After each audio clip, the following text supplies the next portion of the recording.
स्वराला शाळेतून आणण्यासाठी आम्ही खूपच लवकर गेलो होतो, कारण की सईलासुद्धा मुलींसोबत खेळायची इच्छा झाली होती आणि दीदी नसेल तर तिला करमत नाही, म्हणून आम्ही दोघे लवकर गेलो होतो. गेल्यानंतर पहिला तर सईनं दीदीचा डब्बा खायला सुरुवात केली. खाऊन झाल्यानंतर आता काय तर धडपड केलीच पाहिजे ना, म्हणून ती घसरगुंडी खेळायला लागली. शाळेत गेलो आणि घसरगुंडी नाही खेळली असं कधीच होणार नाही.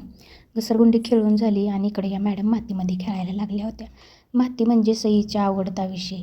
जिथं दिसली की तिथं खेळत बसायचं. उन्हाचं प्रमाण आजकाल जास्तच वाढलं आहे, त्यामुळे म्हणलं उन्हात खेळण्यापेक्षा सावलीमध्ये खेळलेलं काय वाईट आहे. थोडंसं मातीशी खेळणंसुद्धा काही वाईट नसतं आहे. खेळू दे म्हणून सोडून दिलं. नंतर घरी आल्यानंतर मी तूप न वापरता गाजराचा हलवा बनला होता, कारण की आज माझ्यापासलं तूप संपलं होतं, म्हणून आज तेलात मी गाजराचा हलवा बनवला होता.